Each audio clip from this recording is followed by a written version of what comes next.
It was an interesting meeting that took place, the young minister said as he sat down next to his wife on the park bench. When I arrived at the church, Mr. Law said to me, "Oh, thank you, Pastor, for your willingness to meet with me today. What can I tell you about our church?" "Oh, whatever's on your heart. What's Leavenworth about?" I replied. "You left it that open?" his wife inquired.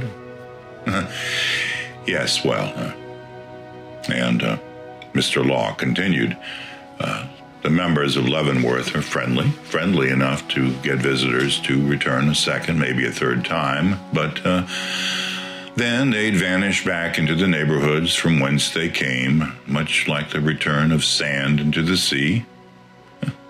The elders and deacons and me, oh my, are rightfully concerned.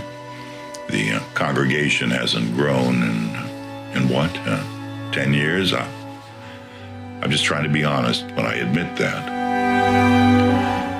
Well, there's not been any new blood.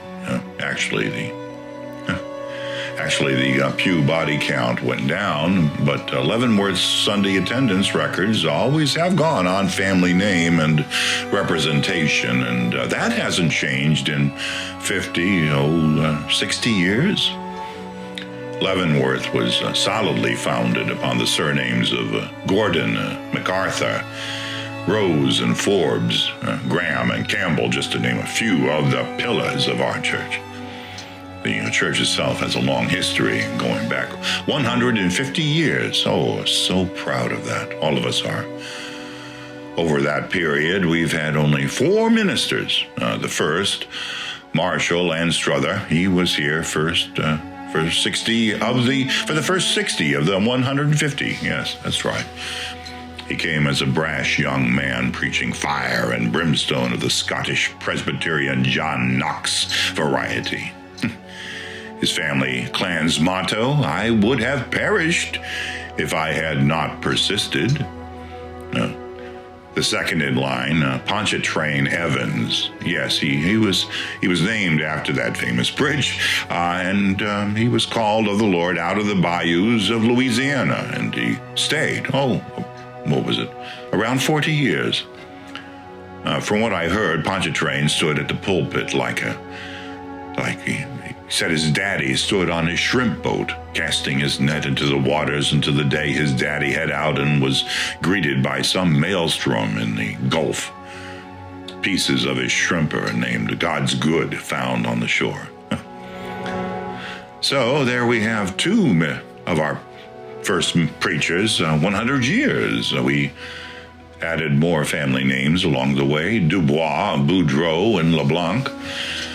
Next, Leavenworth called Ernest Wilson. He wasn't so earnest in his commitment to the church as everyone had thought he would be.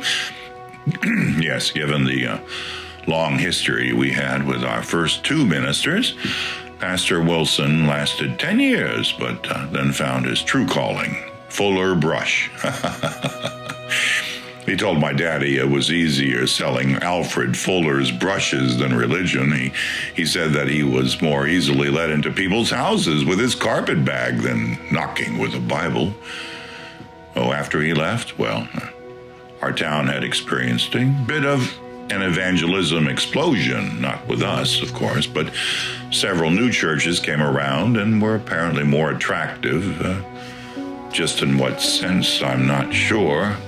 I never actually visited any of them.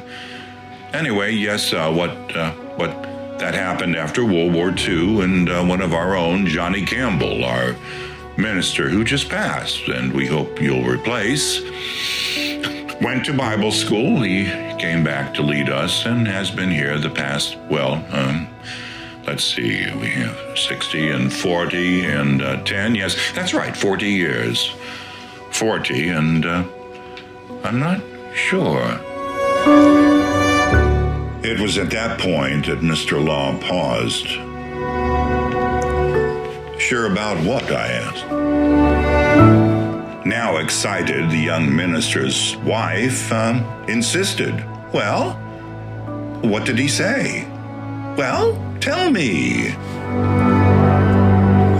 The young minister turned and smiled. Well, Mr. Law, he looked down at his feet. His face turned a pale gray, and then he finally answered. I don't know if he was talking to me or not, but he answered. How did we get here? I don't have any idea what I'm doing and what I'm asking you. I have no idea what Leavenworth's about anymore. I must admit I'm lost.